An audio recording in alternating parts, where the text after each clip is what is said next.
सो online lecture 6 हमारा हो चुका है, जिसमें हमने significant figures and round of के बारे में सीखा था। आज हम नए कंसेप्ट के ऊपर जाने के लिए तैयार हैं, जो कि हमारा नया टॉपिक होगा, और वो टॉपिक का नाम है एरर्स।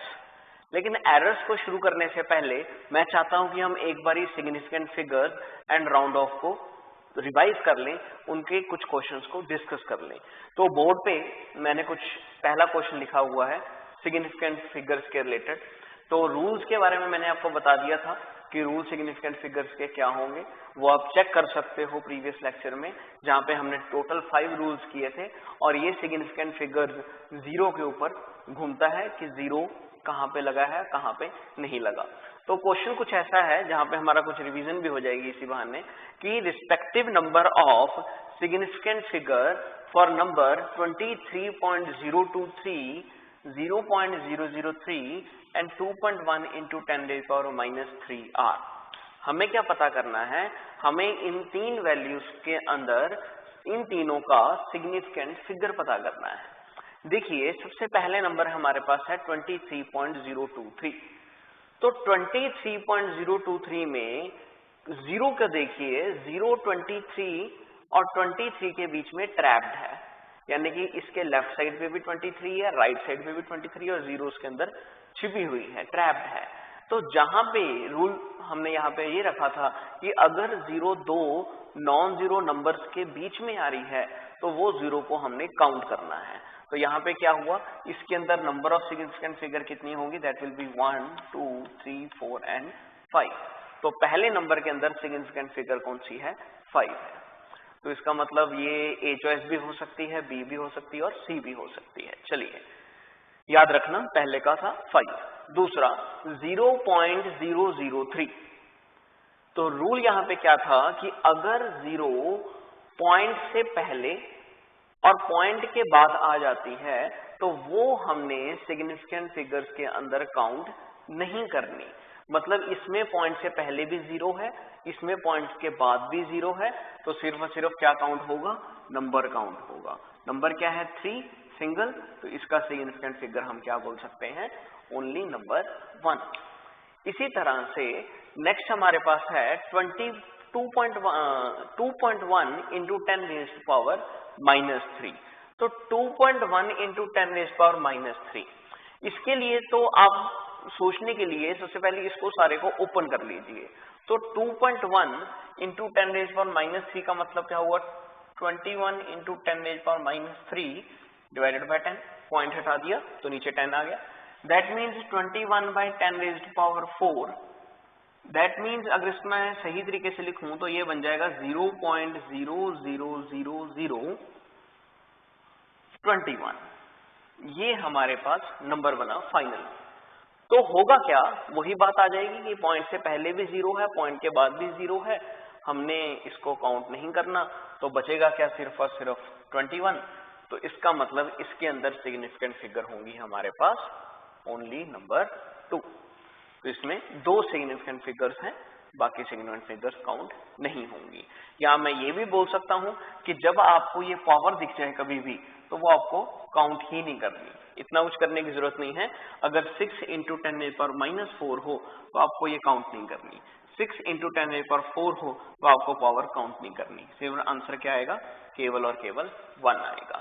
तो इसका मतलब पहले के अंदर सिग्निफिकेंट फिगर था 5, दूसरे के अंदर सिग्निफिकेंट फिगर है 1 और इसके अंदर है 2। तो ऑप्शन कौन सी बन जाएगी, that will B 5, 1, 2 which will be a choice. तो सिग्निफिकेंट फिगर पहले के अंदर कितना है, ए चॉइस के अंदर आता है। सो ये कुछ इस तरह से हमने रूल बनाए थे सिग्निफिकेंट फिगर्स के लिए। नेक्स्ट हमारे लिए है कॉन्सेप्ट राउंड ऑफ का, कि राउंड ऑफ करना है हमको कहां तक, इन नंबर्स को 3 सिग्निफिकेंट फिगर्स तक।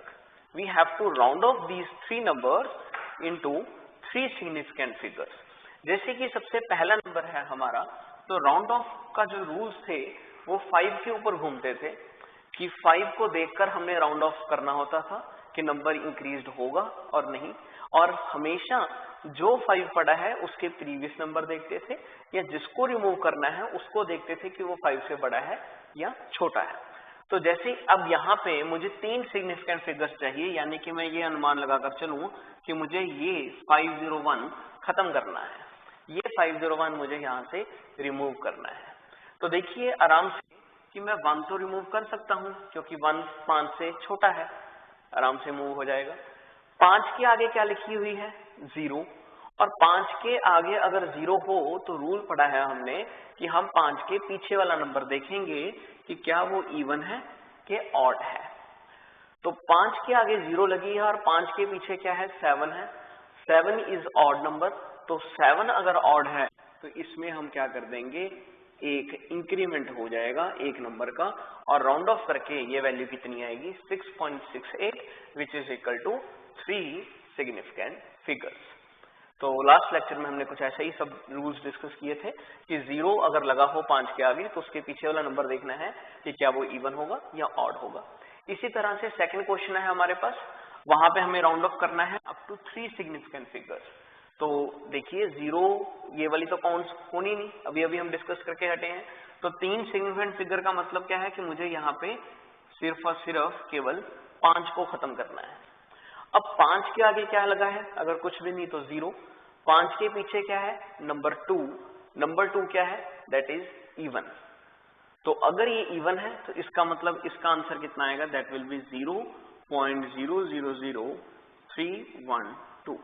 क्वेश्चन क्या था? हमने ये सीखा था कि अगर 5 के आगे 0 लगा है और उसके पीछे नंबर इवन है तो वो ऐसे ही रहेगा, उसके अंदर कोई भी चेंज नहीं होगी। इसी तरह से थर्ड नंबर है 8.985। इसके अंदर भी कुछ ऐसा ही हुआ कि 5 के आगे 0 है, अगर कुछ भी ना लगा हो तो 0। इसके पीछे नंबर कौन सा है? That is 8 which is even, तो answer will be 8.98 and these all numbers are equivalent to 3 significant figures. इन सभी नंबर की वैल्यू क्या है? इनके अंदर 3 सिग्निफिकेंट फिगर्स हैं। तो ये कुछ रूल्स थे। यहाँ पे याद रखना है कि 0 के अकॉर्डिंगली सब चल रहा है, यहाँ पे रूल जो था वो 5 के अराउंड चलेगा। तो ये रूल्स थे जो हमने लास्ट लेक्चर में सीखे थे about the significant figure and the round of. ये थी कुछ आपके लिए जस्ट फॉर द रिवीजन, कि आप रिवीजन कर सको। थोड़ा सा आपको जोड़ा है लेक्चर के साथ। चलिए अब शुरू करते हैं हमारा आज का टॉपिक, जो जिसके लिए हम आज जुड़ रहे हैं, और वो टॉपिक का नाम है that is about errors. Errors, अब देखिए नाम ही बता रहा है एरर। एरर नाम को सोचकर आपके दिमाग में सबसे पहले क्या आता है? एरर। एरर मतलब क्या है? खराबी। खराबी किसी भी चीज में हो सकती है। खराबी किसी कंप्यूटर में भी हो सकती है, हम बोलते हैं कि कंप्यूटर में एरर आ चुका है। खराबी हमारे फिजिक्स के अंदर किसी भी प्रैक्टिकल वैल्यू के अंदर भी हो सकती है कि किसी प्रैक्टिकल वैल्यू के अंदर कोई एरर आ जाए। खराबी किसी मेजरमेंट में भी हो सकती है कि हम किसी चीज को मेजर कर रहे हैं और वहां पे भी एरर आ जाए। तो ये एरर कॉन्सेप्ट जो है, इसमें हम यही सीख रहे हैं कि एरर होती क्या है, उसको मेजर कैसे करना है और उसको हटाना कैसे है। आज हम कुछ यही सीखने लगे हैं कि अगर किसी प्रैक्टिकल वैल्यू में एरर आ जाए तो उसको हम रिमूव कैसे करेंगे, और आने वाले लेक्चर्स में हम देखेंगे कि अगर कोई वैल्यू एरर के विद रिस्पेक्ट है तो वो उसको हमने ऐड कैसे करना है।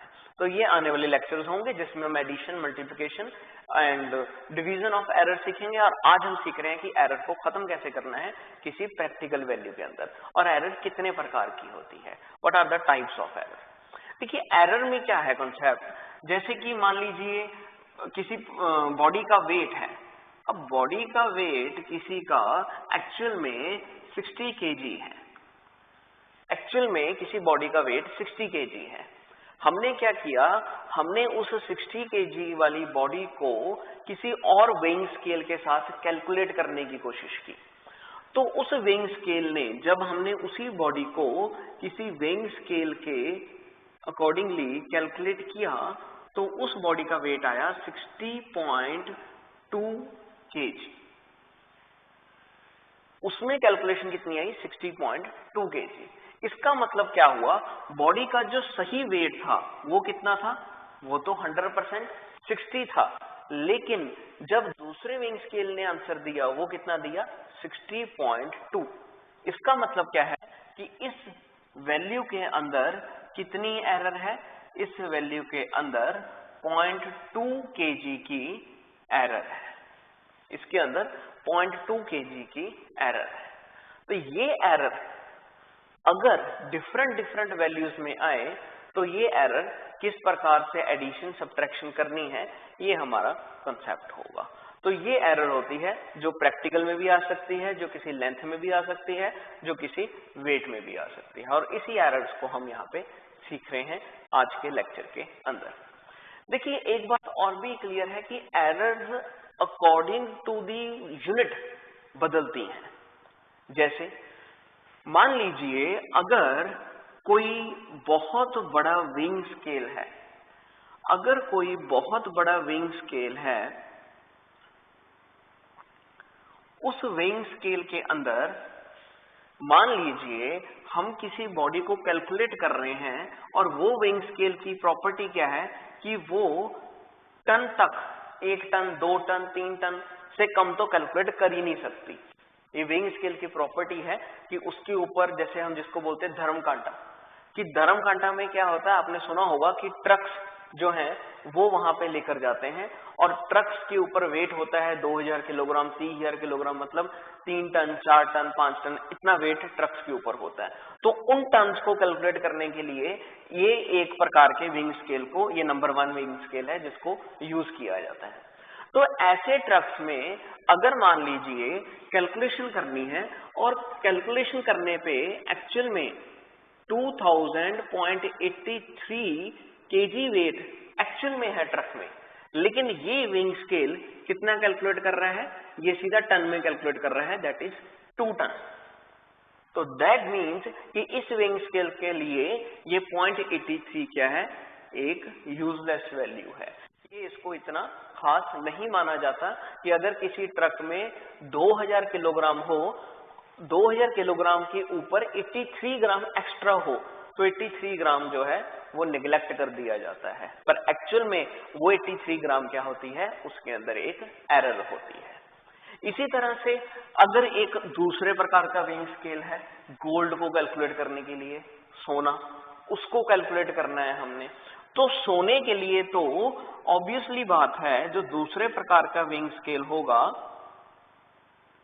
उसके लिए तो खास है कि जो गोल्ड है वो तो 1 ग्राम भी काफी यूजफुल है, 0.001 ग्राम भी बहुत यूजफुल है। वहां पे तो 1 ग्राम की भी एरर काफी नुकसान दे सकती है, लगभग 4000 या 5000 का नुकसान 1 ग्राम में हो जाता है। तो दूसरे प्रकार का जो विंग स्केल है हमारे पास, तो वहां पे अगर हम ग्राम में कैलकुलेट कर रहे हैं, गोल्ड को ग्राम में कैलकुलेट कर रहे हैं, तो वहां पे यही अगर यहाँ पे 83 ग्राम हमारे लिए छोटा था, वहां पे वही ग्राम हमारे लिए काफी यूजफुल होगा। तो वहां पे विंग स्केल में 23.1 ग्राम अगर एक्चुअल गोल्ड है और वो विंग स्केल पे कैलकुलेट हो रहा है 23 ग्राम, तो नेचुरली बात है ये 0.1 ग्राम क्या है, वहां पे एक एरर है और जो बहुत महंगा पड़ सकता है उस दुकानदार को जो ये गोल्ड को सेल कर रहा है। तो ये एरर्स कैसे खत्म होंगी, इनको कैसे रिमूव किया जा सकता है हमारे प्रैक्टिकल में, ये हमने आज सीखना है। तो चलिए शुरू करते हैं।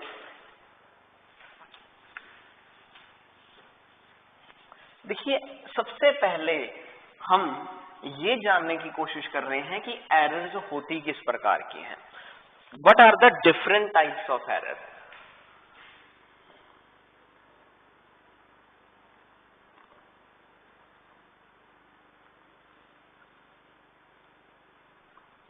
तो हमारे पास सबसे पहले जो एरर आ रही है उसका नाम है सिस्टमैटिक एरर।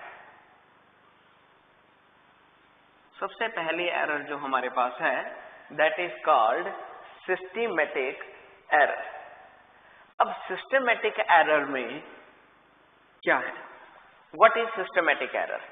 सिस्टमैटिक एरर एक ऐसी एरर है जो कि किसी नोन कॉज के कारण आती है उसको रिमूव नहीं किया जा सकता बट मिनिमाइज किया जा सकता है। क्या है? Those error which is due to known cause which cannot be removed but we can minimize it। वो एरर जो कि किसी नोन कॉज के कारण आए, हमें पता है कि क्यों ये एरर आ रही है, उसको हम खत्म कर नहीं सकते पर उसको कोई फॉर्मूला अप्लाई करके हम मिनिमाइज कर सकते हैं। उन एरर्स को हम क्या नाम देते हैं? That are called systematic error. अब ये एरर्स आएंगी किस किस कारण? ये एरर कई कारण आ सकती है। जैसे कि सबसे पहले सिस्टमैटिक एरर के अंदर जो एरर आ सकती है प्रैक्टिकल में जब आप एक्सपेरिमेंट कर रहे हो, तो that is due to instrument. Instrument के कारण आने वाली एरर, जो किसी इंस्ट्रूमेंट के कारण आए, पर्सनल हैबिट के कारण पर्सनल एरर,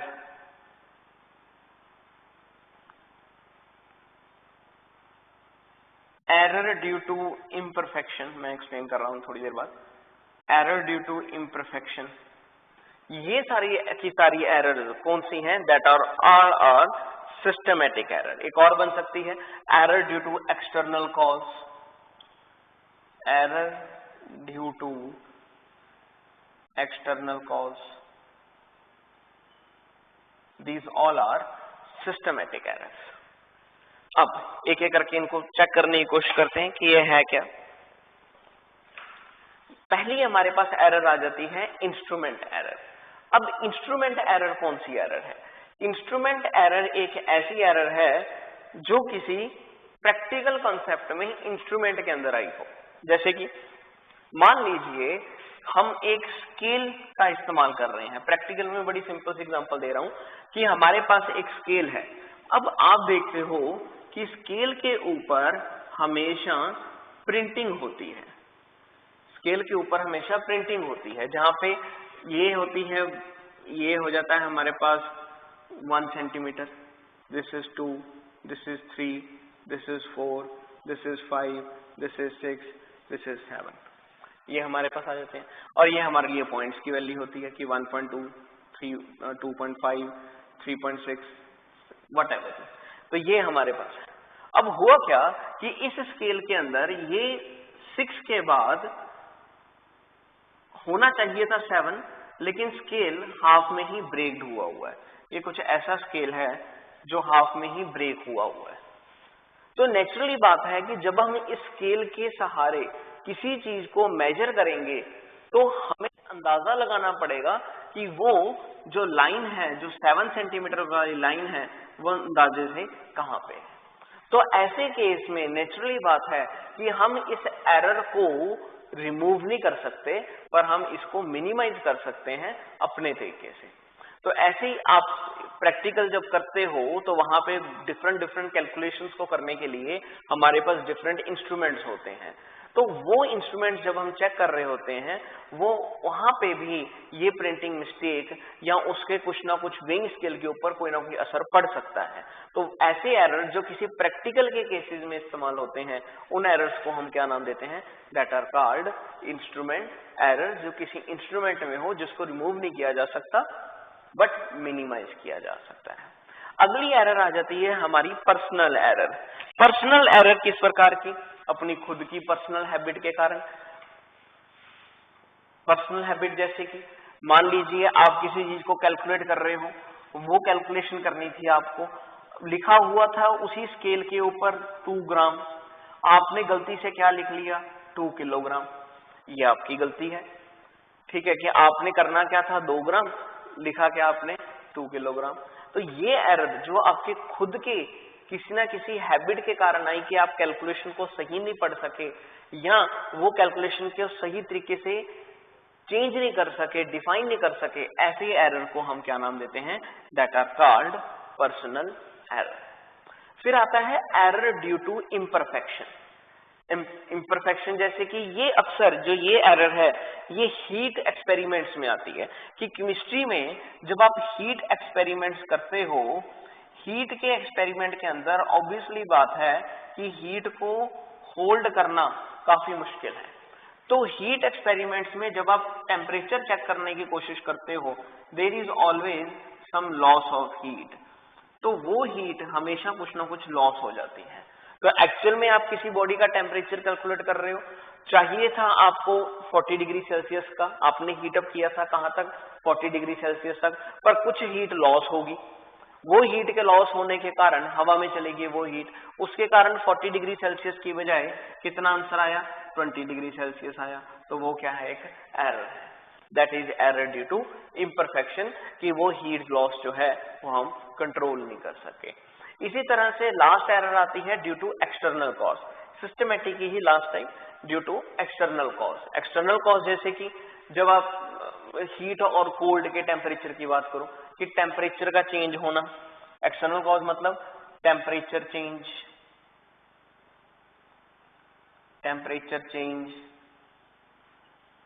प्रेशर चेंज, ये जो टेम्परेचर का चेंज होना है, प्रेशर का चेंज होना है, ये सारे के सारे क्या हैं, that all are external cause. कि जब किसी बॉडी का टेम्परेचर, प्रेशर वगैरह चेंज होना शुरू हो जाए वेदर के चेंज होने के कारण, उस एरर को हम क्या बोलते हैं, that is the error due to external cause, due to sudden change in temperature and pressure. तो ये हमारे सिस्टमेटिक एरर के अंदर कुछ टाइप्स हैं, जैसे कि पहली थी, नाम ही बता रहा है, जो कि हम ज्यादा इसमें टेंशन नहीं लेनी, पर सिर्फ हम डिफाइन करने हैं कि पहली एरर है इंस्ट्रूमेंट एरर, जो किसी इंस्ट्रूमेंट के एरर के अंदर आती है। पर्सनल एरर, कैलकुलेट करना था 2 ग्राम कर दिया 2 kilogram. Error due to imperfection, heat experiment कर रहे थे, हीट लॉस होगी, टेम्परेचर गलत कैलकुलेट हो गया। Error due to external cause, कि बाहर का टेम्परेचर ही चेंज हो जाना, कि आप चेक कर रहे थे कि रूम टेम्परेचर कितना है और बॉडी का टेम्परेचर कितना है, तो वो रूम का टेम्परेचर अचानक चेंज हो गया, वेदर चेंज हो गया, प्रेशर का एकदम से चेंज हो जाना किसी के अंदर, वो एरर एक्सटर्नल कॉज के कारण आती है। तो this is the first type of error, जो कि हमें पता होता है कि ये होने वाला है। इन सभी एरर्स को हम रिमूव नहीं कर सकते, बट कम कर सकते हैं, मिनिमाइज कर सकते हैं कि ये एरर्स ना हो। तो ये हमारे लिए सबसे पहली एरर है। लेकिन ये एरर्स सिर्फ और सिर्फ मिनिमाइज करने के लिए ही काम आएगी, इन एरर्स को रिमूव नहीं किया जा सकता।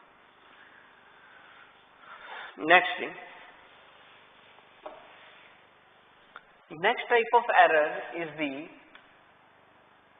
Gross error. सिस्टमैटिक एरर के बाद हमारे पास आ जाती है ग्रॉस एरर। ग्रॉस एरर क्या है? ग्रॉस एरर एक ऐसी एरर है जो कि आपकी केयरलेसनेस के कारण आएगी। What is gross error? This type of error is due to carelessness. This type of error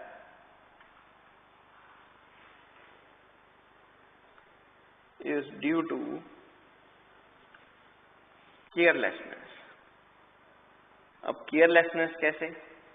for example, आपने अक्सर देखा हो कि जब आप कोई प्रैक्टिकल में एक्सपेरिमेंट परफॉर्म कर रहे हो तो आपको उस एक्सपेरिमेंट की काफी रीडिंग्स का रिकॉर्ड रखना पड़ता है।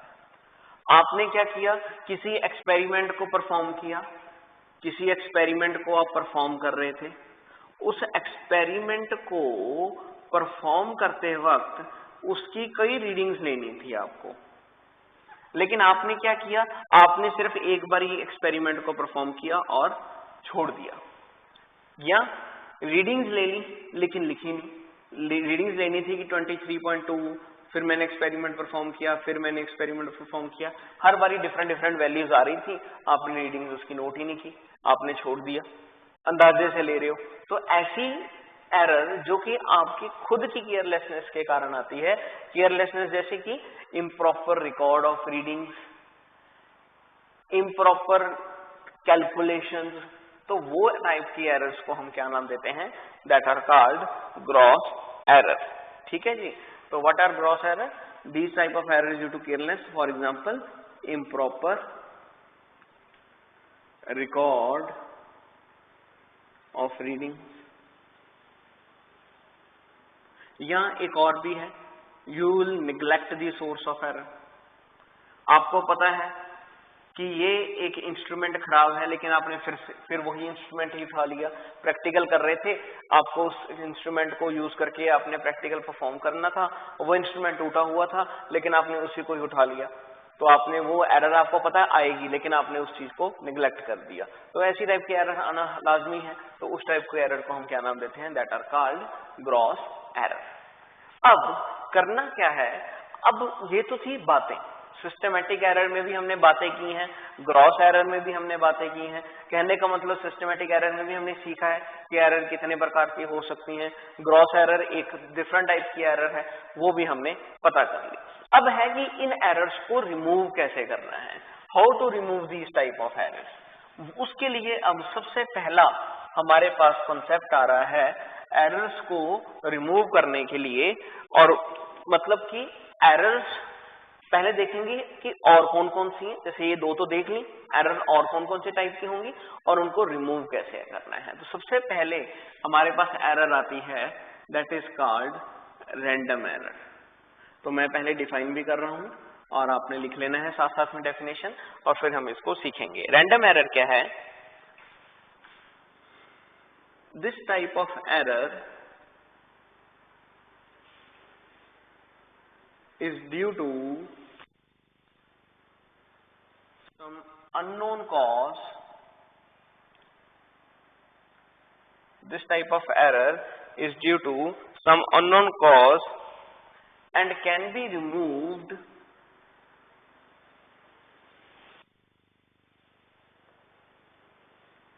by repeating the experiment again and again.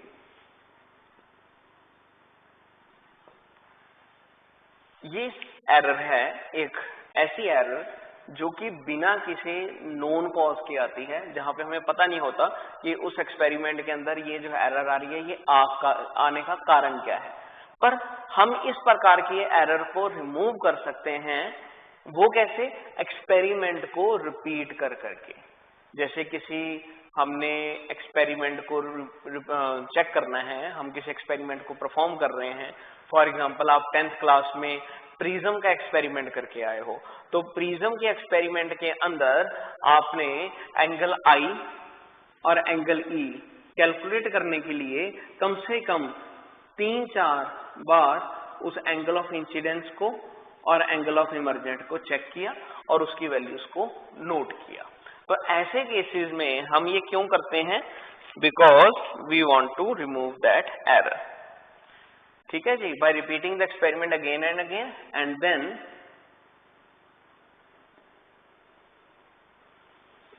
Find the average of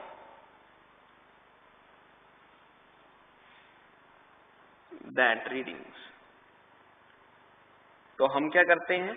हम उस एक्सपेरिमेंट के अंदर वैल्यूज को बार बार कंसीडर करते हैं और फिर उन वैल्यूज की हम एवरेज निकालते हैं। तो ऐसे प्रकार की एरर को हम क्या नाम देते हैं? This type of error is the called random error. ऐसी एरर को हम रैंडम एरर का नाम देते हैं। ये रैंडम एरर का सिंबल क्या है? फॉर एग्जाम्पल जब आप किसी एक्सपेरिमेंट को परफॉर्म कर रहे हो, तो आपने क्या किया? आपने एक्सपेरिमेंट परफॉर्म किया, तो वो आपने ये फॉर एग्जांपल मैं लेट कर रहा हूं कि पहली बारी आंसर आया A1, दूसरी बारी A2, तीसरी बारी A3, चौथी बारी A4 और पांचवी बारी A5। तो एक्सपेरिमेंट को परफॉर्म करते वक्त मेरे पास ये 5 वैल्यूज हैं। तो रैंडम एरर हम कैसे निकालते हैं? सिंबल है इसका दैट इज AM। एवरेज कैसे निकालनी है? सिंपल, पहली वैल्यू दूसरी वैल्यू प्लस ये जितनी भी वैल्यूज होंगी डिवाइडेड बाय जितनी बारी आप उन वैल्यूज को ले रहे हो। वैल्यूज की एक्चुअल वैल्यू, जैसे पहले का आया 1, दूसरे का 2, तीसरे का 3, 3 वैल्यूज आई थी। कौन कौन सी? 1, 2 एंड 3। तो आपने क्या किया? एवरेज लेने के लिए तीनों को प्लस कर दिया। कितनी बारी वैल्यूज, कितनी वैल्यूज कंसीडर की हैं? 3। इनको क्या कर दिया? 3 के साथ डिवाइड कर दिया। तो ये हमारे पास क्या आती है? एक रैंडम एरर को रिमूव करने का एक वे आ जाता है कि हम क्या करेंगे, रैंडम एरर रिमूव करने के लिए जितनी रीडिंग्स हैं उन सभी की एवरेज वैल्यू ले लेंगे। Next error we have is the absolute error.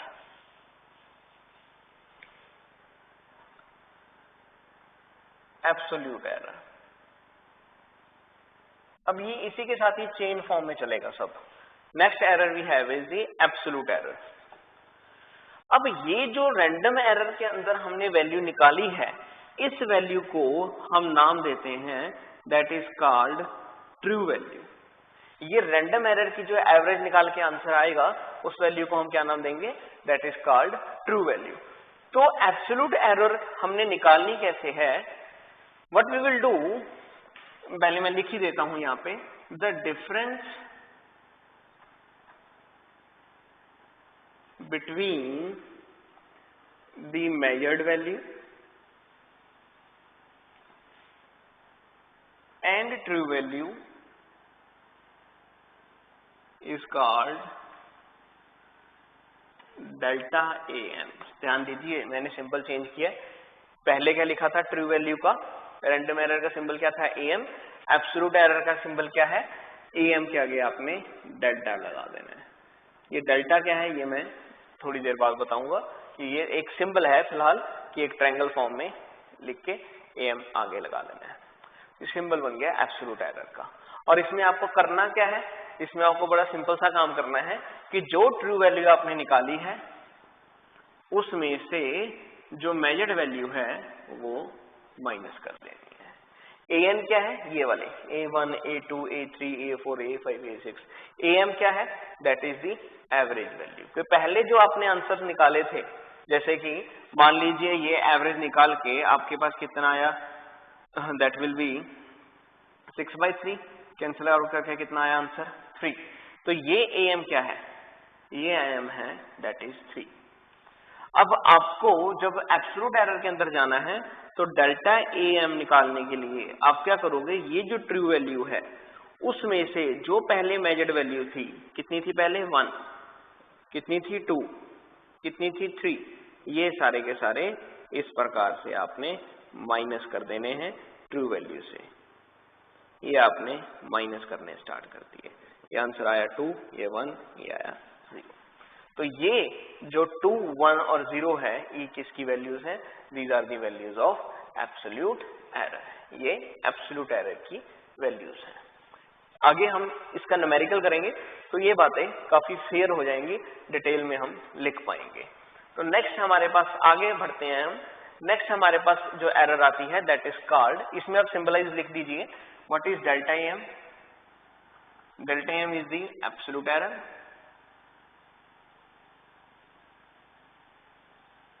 What is AM? AM is the true value, जिसको आप एवरेज वैल्यू भी दे सकते हो। AN क्या है, AN is the actual reading, जो रीडिंग आपने ली है सबसे पहले वो एक्चुअल में उनके आंसर्स क्या हैं, ये सारे के सारे उनके सिंबल्स बन जाएंगे। नेक्स्ट वी हैव, इसी जैसे ये एक और, that is called mean absolute error. Mean absolute error. Mean absolute error. Mean absolute error क्या है, सिंपल सी बात, जो एब्सोल्यूट एरर आपने कैलकुलेट की है उसका एवरेज, एक लाइन में खत्म करेंगे, the average of the absolute error is called mean absolute error.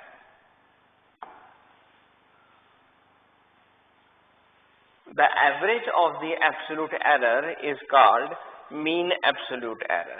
mean absolute error का सिंबल क्या होगा, सिंबल कुछ इसी प्रकार का ही है कि डेल्टा A उसके ऊपर बार डाल देनी है। This is the symbol of mean absolute error. मतलब आप समझोगे होगे कि पिछली बारी हमने पहले क्या किया था, रैंडम एरर में एवरेज ली, दूसरे केस में हमने ये 3 नई वैल्यूज निकाली 2, 1 एंड 0। अब क्या करना है, यही 2, 1 और 0 का फिर से एवरेज लेना है। जो इसका एवरेज लोगे कितना आया, 3/3, कैंसिल आउट करके आंसर कितना आया, 1। इस 1 को हम क्या नाम देंगे, this is called mean absolute error. तो क्या हुआ इसमें, ये हो गया हमारे पास delta AM1 plus delta AM2 plus delta AM3 divided by so on, अगर n वैल्यूज हैं डिवाइडेड बाय n। इसे हम क्या नाम देते हैं, this is called mean absolute error. मतलब लेवल देखिए आप कि आपने एरर किस हद तक रिमूव करनी है। अगर एक ही केस में आपका सही आंसर आ रहा है तो दैट्स गुड, अगर आपको कुछ आगे करना है तो आपको मीन एब्सोल्यूट एरर पे आना पड़ेगा। पहले आप एब्सोल्यूट एरर फाइंड आउट करोगे, फिर से एक मीन ले लोगे, वहां पे एरर और ज्यादा बढ़िया रिमूव हो जाएगी, आपको क्लियर हो जाएगा कि एरर इतनी थी उसमें, फिर आप फाइनल आंसर ढूंढ सकते हो। Last one, last is the relative error.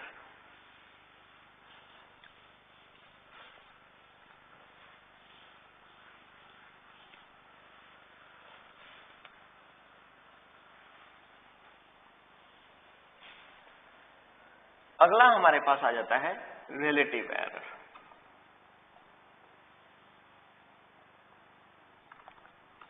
Relative error क्या है,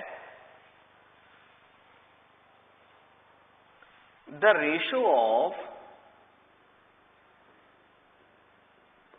mean absolute error to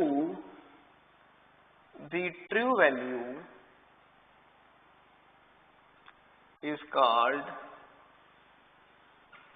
relative error। ये इसका सिंबल है जो मैंने आपके सामने डाला है, इसे हम क्या नाम देते हैं, relative error। तो relative error का मतलब क्या हुआ, the ratio of mean absolute error to the true value। तो mean absolute error कितना, डेल्टा m, ये जो भी निकाला था। ट्रू वैल्यू आपको याद होगी, सबसे पहले बोला था मैंने AM क्या है वहां पे लिखा भी हुआ है, second number, this is the true value. So जो मीन एब्सोल्यूट एरर है और जो ट्रू वैल्यू है, इन दोनों की रेशियो करोगे तो आपके पास क्या आएगी, रिलेटिव एरर आएगी। और अगर आपने रिलेटिव एरर के जरिए परसेंटेज एरर ढूंढनी हो, then you can go simply, आप क्या करोगे, अगर परसेंटेज रिलेटिव एरर ढूंढनी है तो यही फैक्टर जो है हमारे पास, उनको 100 के साथ मल्टीप्लाई कर देना है। तो ये हमारे पास क्या बन जाएगी, this is called percentage relative error.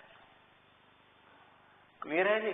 तो ये हमारे पास एरर्स हैं जिन्हें हम आगे क्वेश्चंस के अंदर इन्वॉल्व करने वाले हैं। शुरुआत होती है रिलेटिव एरर से, then we have absolute error, mean absolute error and random error. Relative, absolute, mean absolute and random error. तो ये 4 तरह की एरर्स हैं जिनके ऊपर क्वेश्चन बेस्ड है। हम ये कर क्यों रहे हैं, क्योंकि आज का हमारा ये टास्क था कि हमने एरर्स का पहला क्वेश्चन आज खत्म कर देना है।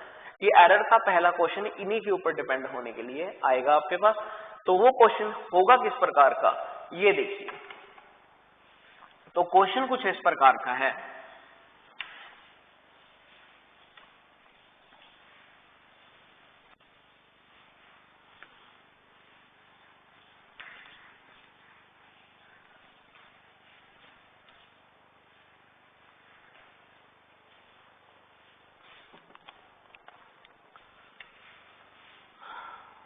न्यूमेरिकल है जी। न्यूमेरिकल किस प्रकार का आएगा, in an experiment the value of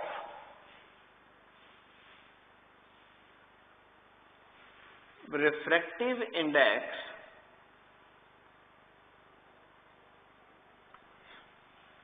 of glass is, आप जानते होंगे 10th क्लास में आपने रिफ्रैक्टिव इंडेक्स के बारे में पढ़ा था कि हर ग्लास का अपना अपना रिफ्रैक्टिव इंडेक्स होता है। तो हमारे पास डिफरेंट रिफ्रैक्टिव इंडेक्स हैं, ग्लासेस हैं डिफरेंट उनके रिफ्रैक्टिव इंडेक्स का हमें वैल्यू दिया हुआ है।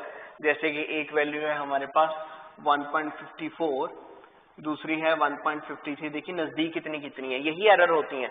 1.44, 1.44, 1.54, 1.56, 1.45।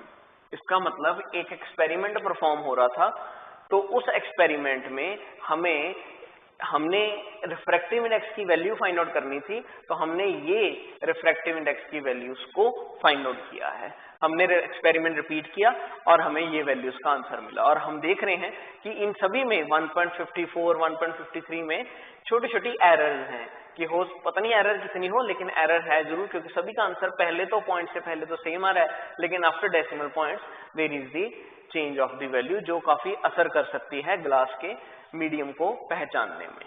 तो हमें क्या करना है, हमें इस क्वेश्चन के अंदर एरर्स पता करनी है। Find the value of A part, सबसे पहले random error, absolute error, mean absolute error,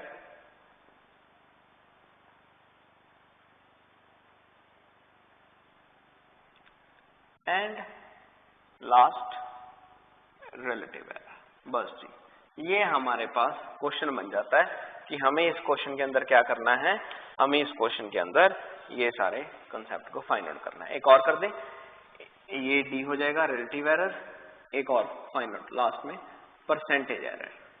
percentage error जो लास्ट में आपको बताई थी, परसेंटेज रिलेटिव एरर।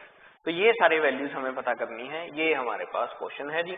इसके लिए मैंने आपको आज का टॉपिक बताया था कि एक्सपेरिमेंट कर रहे थे, वहां पे हमारे पास डिफरेंट रिफ्रैक्टिव इंडेक्स की वैल्यूज फाइंड आउट की हमने, तो हमें उनकी एरर्स पता करनी है उसके अंदर कि ये कितनी एरर होंगी और क्या वैल्यू एक्चुअल में होगी और कितने % की उसमें एरर आ रही है। तो सबसे पहले हमसे पूछा गया है रैंडम एरर के बारे में। तो रैंडम एरर के लिए क्या करना होता था, आपको याद होगा कि रैंडम एरर में जो वैल्यूज हैं हमने उनका एवरेज लेना है। तो कौन कौन सी वैल्यूज हैं, 1.54 plus 1.53 plus 1.44 plus 1.54 plus 1.56 plus 1.45, ये सभी का हमने क्या करना है, एवरेज लेना है। तो टोटल नंबर ऑफ वैल्यूज कितनी है, 1, 2, 3, 4, 5 एंड 6। तो टोटल वैल्यूज हमारे पास कितनी है, 6। What we want to find? We want to find out the absolute, random error. तो what you will do now? तो डेफिनेटली बात है कि आप सभी को ऐड करोगे। जब आपने सभी को ऐड किया तो वैल्यू आ जाएगी आपके पास 9.06 डिवाइडेड बाय कितने के साथ, that will be divided by 6. This is your random error. You can find out the final value. तो फाइनल वैल्यू आपके पास कितनी आ जाएगी, that will be 1.51. तो पहला केस हमारा खत्म हो गया कि what is the value of random error, random error is 1.51. अगला case B part, we have to find the absolute error, कि हर केस में एब्सोल्यूट एरर कितनी होगी। अब देखिए ये वैल्यू को फाइंड आउट करने के बाद आपके पास आंसर आया 1.51, that means which is our true value. तो ट्रू वैल्यू कितनी आई, दैट इज इक्वल टू 1.51। तो एब्सोल्यूट एरर में क्या करना था, शायद आपको याद हो कि एब्सोल्यूट एरर में जैसे हमारे पास ये डेल्टा इसका सिंबल था, तो जो आपके पास ट्रू वैल्यू आई है उसको किससे माइनस करना है, जो एक्चुअल नंबर था। पहली वैल्यू आपके पास कितनी थी, 1.54।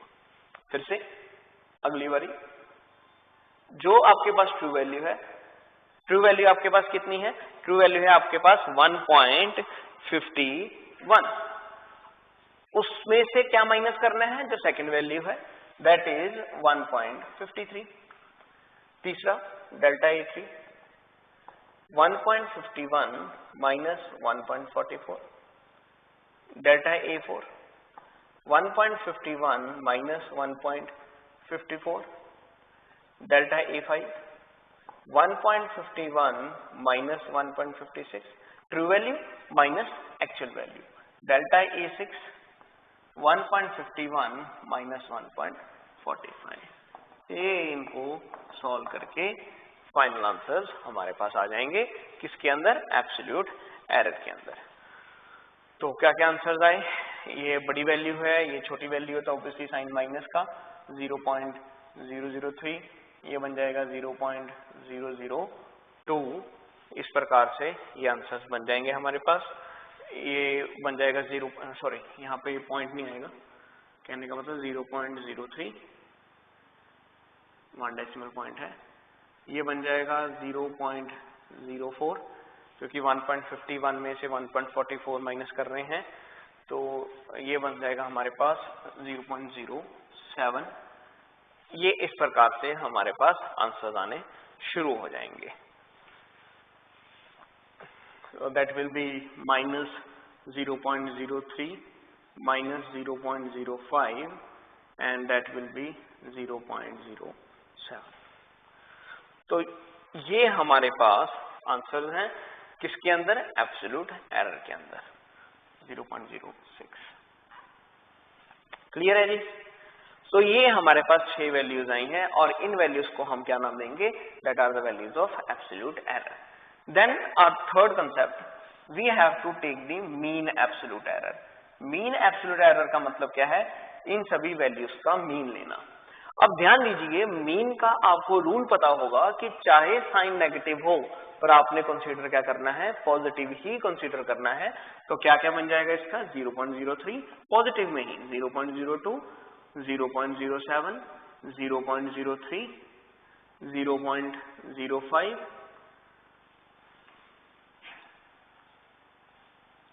ये आपके पास बन जाएगा।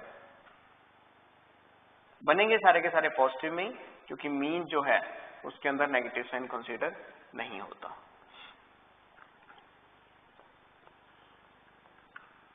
इन सभी का फिर से आपने क्या कर लिया, इन सभी का आपने मीन ले लिया, तो इसे हम बोलते हैं मीन एब्सोल्यूट एरर।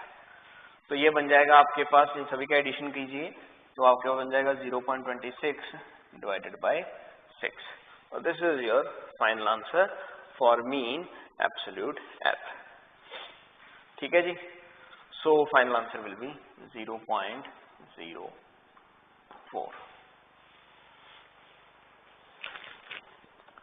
तो ये हमारे पास सही एरर पता लग गई कि इसके अंदर कितनी एरर चल रही है, 0.04 की एरर पता चल रही है। दूसरा अगला कॉन्सेप्ट आ जाता है रिलेटिव एरर के लिए।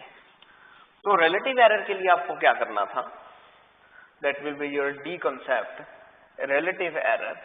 उसमें आपको जो मीन था जो एब्सोल्यूट एरर का, उसको ट्रू वैल्यू के साथ डिवाइड करना था। तो मीन आपके पास कितना आया, 0.04। ट्रू वैल्यू आपको पता है कितनी थी, 1.51। इन दोनों को डिवाइड किया, you will get the value of relative error, that will be equal to 0.03। Calculate कर लेना, ये आंसर बन जाएगा 0.03। And last one, you have to find out the percentage error. तो ई पार्ट, परसेंटेज एरर के लिए क्या करोगे, परसेंटेज एरर पता करने के लिए जो आंसर आया 0.04 1.51, उसको 100 के साथ मल्टीप्लाई कर लीजिए। फाइनल आंसर परसेंटेज एरर में आपके पास कितना बनेगा, दैट विल बी 3%।